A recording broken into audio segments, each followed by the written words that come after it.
Welcome to Truth by Billie Beene. Today's date, November 25, 2025. Time in Texas about 1 p.m. So we'll begin with our tropics update and how it's impacting the U.S. war effort. So let's get started. So yesterday we had Fernando makeup off of our East Coast.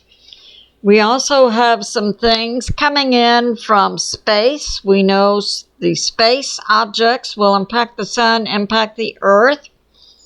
So with Atlas, now not believed to be a comet, but rather more likely to be an intelligently controlled mothership with about 7 cylinder ships around it, possibly for security. I believe it was BPEARTHWATCH who put that out. Not the summation I'm making, but he did put out the picture, and that it has lights around it, blue, yellow, red. Now we have a source coming out saying that Atlas is releasing carbon dioxide. Could that be an indicator that the individuals inside are oxygen breathers? We know on the Earth, people and animals take in oxygen and release carbon dioxide. That's why we have a symbiotic relationship with plants. Plants release oxygen and take in carbon dioxide. So my determination is if Atlas is releasing carbon dioxide, does that mean that inside it has an oxygen atmosphere? Just saying. And also on Atlas, it's been put forth, it has artificial lights, a forward light also being put out by Ivy Lowe, astrophysicist, Harvard, likely to be blue. And I made that previous association with the Hopi prophecy of the blue Kachina. And from Atlas, from a geophysicist, Stephen Burns and Edgar Casey, a 1930s, 40s Christian predictor of things to come in the future, and BPEARTHWATCH. And so I've put forth their assessments that possibly this is an intelligently controlled mothership with 7 cylinder spaceships around it. And we have this coming out from Martin Armstrong, globally famous economist, recently interviewed on KERRY LUTZ's YouTube channel, talking about what does Martin Armstrong's predictive software Socrates predict. And Martin Armstrong's website is armstrongeconomics.com. And what Socrates predicts is a war panic in 2026 with gold going up, and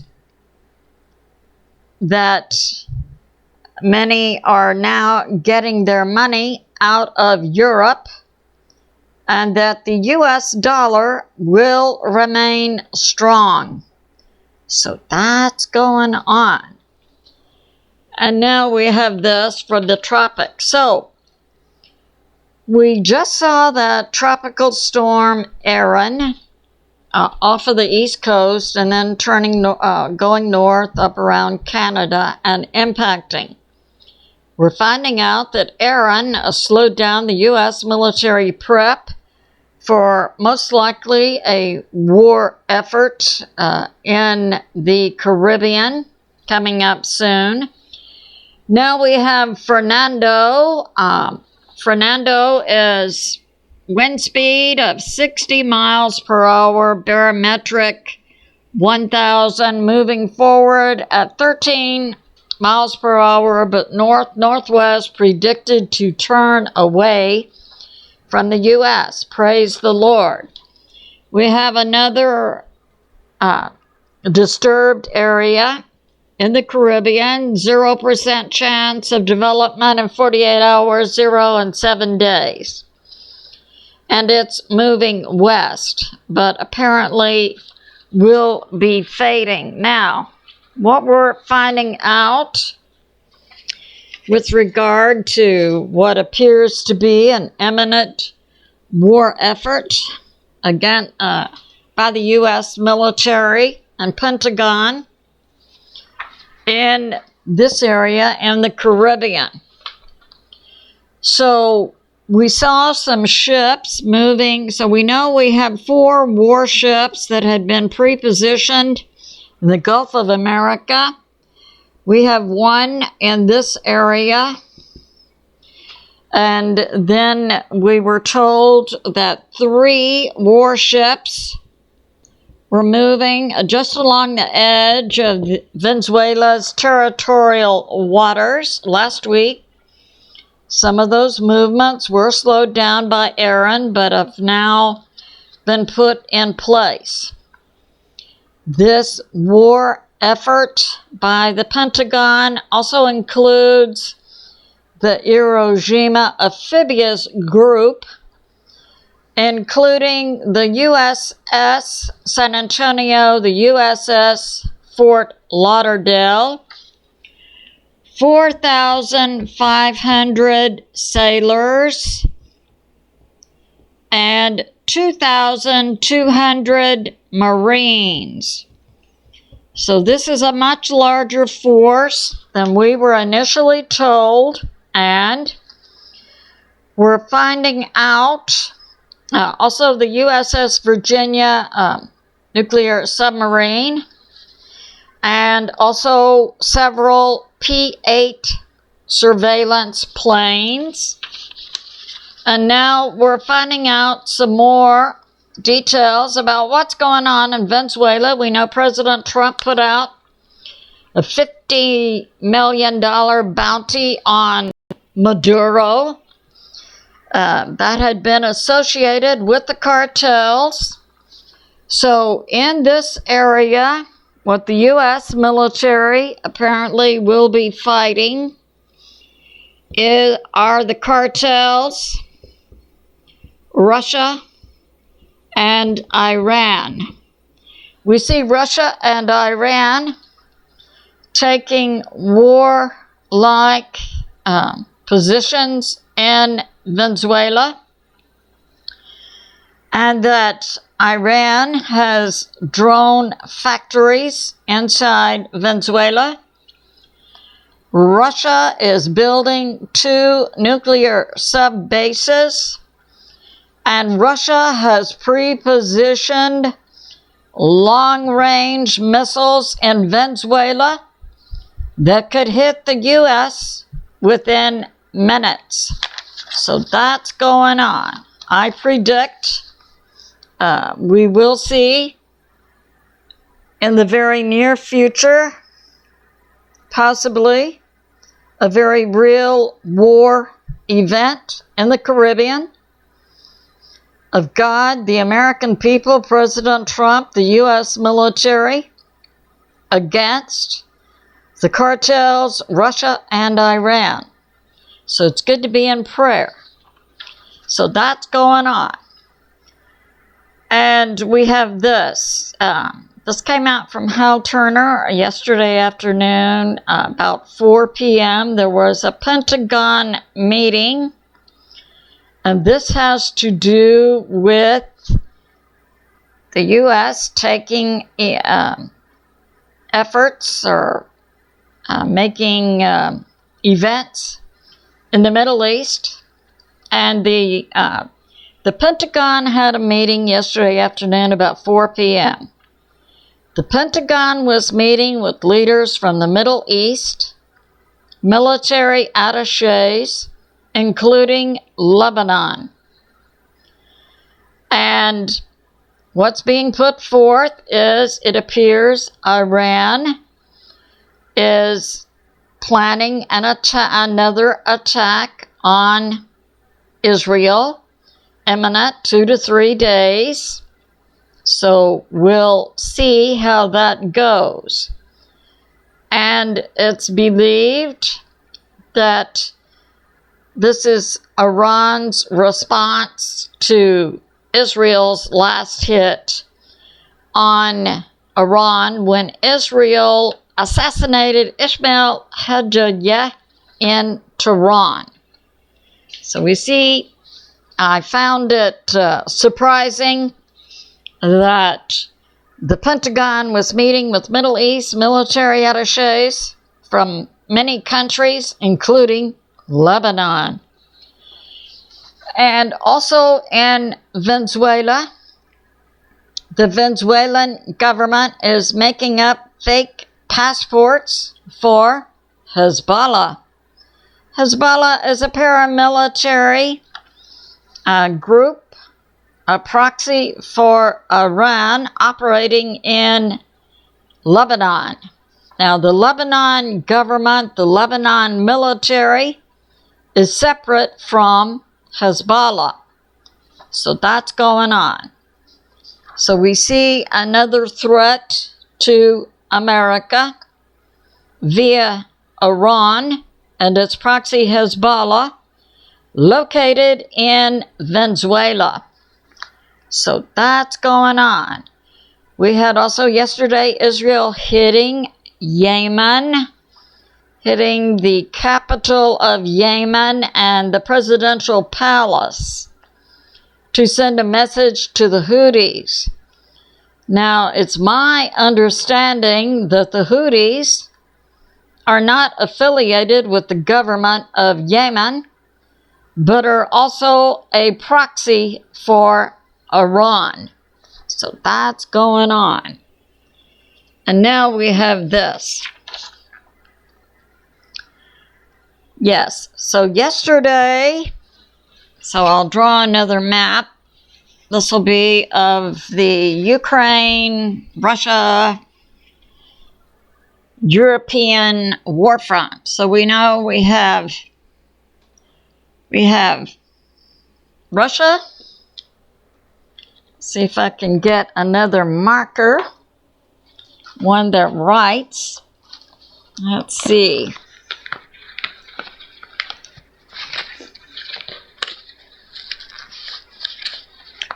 A whole box, and just getting one out is a problem. Okay. So this is what we have going on. So we have Russia.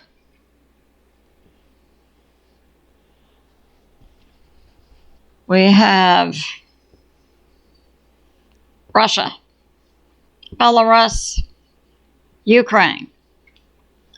We have European nations, Estonia, Latvia, Lithuania.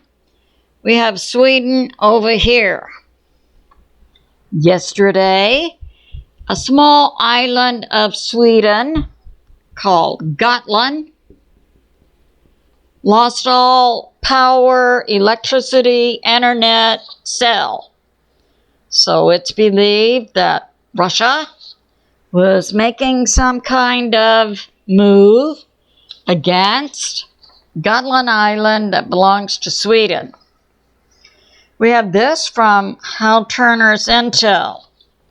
In Ukraine, I put that forth last week. We had 1.7 million dead, wounded, are missing in Ukraine in their military since the beginning of this military conflict 2022. 1.7 million would almost equal their total military force. So that's going on. Now it's coming out that Ukraine only has available 30% available troops in any given area.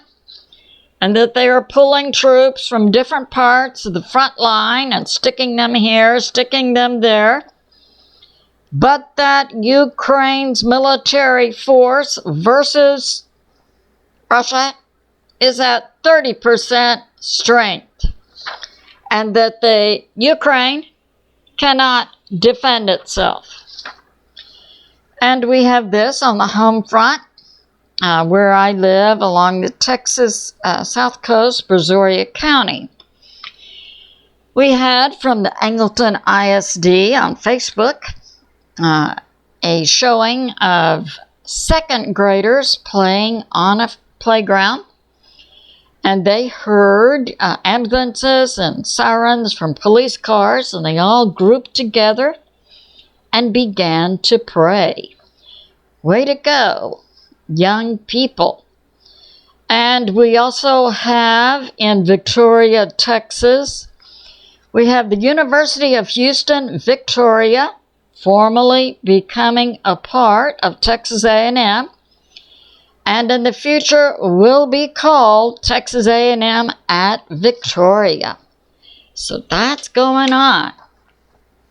We have this from Steve Quayle's aggregate site, Daily Mail, that the largest sugar beet factory making sugar in California has closed because they can't make money in California, and they're moving to Minnesota.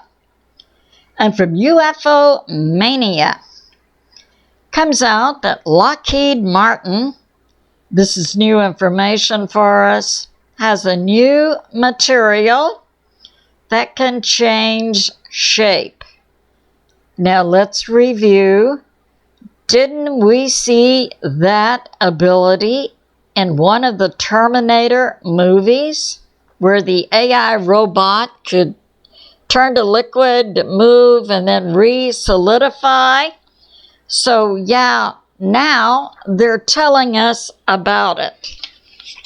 And we have this from David Nino Rodriguez, who interviewed Sheila Holm. She's a Christian author. With regard to that recent raid on neocon Bolton's home by the FBI, that it's expected soon, and very soon, we will see similar raids and possibly indictments and arrest of some really big names, including Letitia James, the Attorney General for New York, HRC, Bill Clinton, and HRC and Bill Clinton are actually Rockefellers. I believe they're first cousins. That's why Chelsea Clinton was fathered by someone else. And also Comey, Mueller, Merrick Garland, and so on. And we the people say to President Trump, bring it. And from PINBALL, we have that Marco Rubio, President Trump's Secretary of State, has stated that the State Department is going to review all 55 million visa holders in the U.S. That means we have 55 million people working or going to school or whatever in the U.S. who are from foreign nations, plus it's estimated we have 20 million illegals. So PINBALL, I believe, agree with his math, believes this would represent about 70 million out of a population of 335 million in the U.S., means that 1 out of 5 are not Americans, citizens. So, yeah, we need to clean up, and President Trump is doing just that. And we have from locally, we have, so in Texas, we have South Texas, we have Houston, we also have a local Montgomery County. And the local law enforcement in Montgomery County plus U.S. Marshals have arrested 71 illegals who were also wanted on warrants in other states. So way to go, President Trump. Clean up America. And from Prometheus update with regard to the FBI raid on Bolton. Prometheus update, this YouTube site is put forth by an individual who had worked in the federal government for several decades. She does appear to have good information. Says that John Bolton is associated with the deep state City of London. Now the City of London, so we would have London. There's a small area in London, in England, called the City of London, and this is the deep state financial center. Even the Queen and King of England had to get permission to enter this area. It's sort of like Washington, D.C., also being not part of the United States of America. City of London. So Prometheus update ties John Bolton to the deep state City of London and says that John Bolton is a member of the Rome Group, a deep state organization, and that the deep state has been in control of information to the American people via many traitors inside the U.S. government plus the mainstream media, but that is changing. So, way to go. It's good to be in prayer for America, and especially to keep our eye on the buildup of the U.S. military in the Caribbean. I think that's a real probability of seeing the U.S. military engaged in warlike activities against the cartels, Russia and Iran, who were embedded in Venezuela. So it's good to be in prayer for America, President Trump, the U.S. military, and world peace. I love you, and I'll see you soon.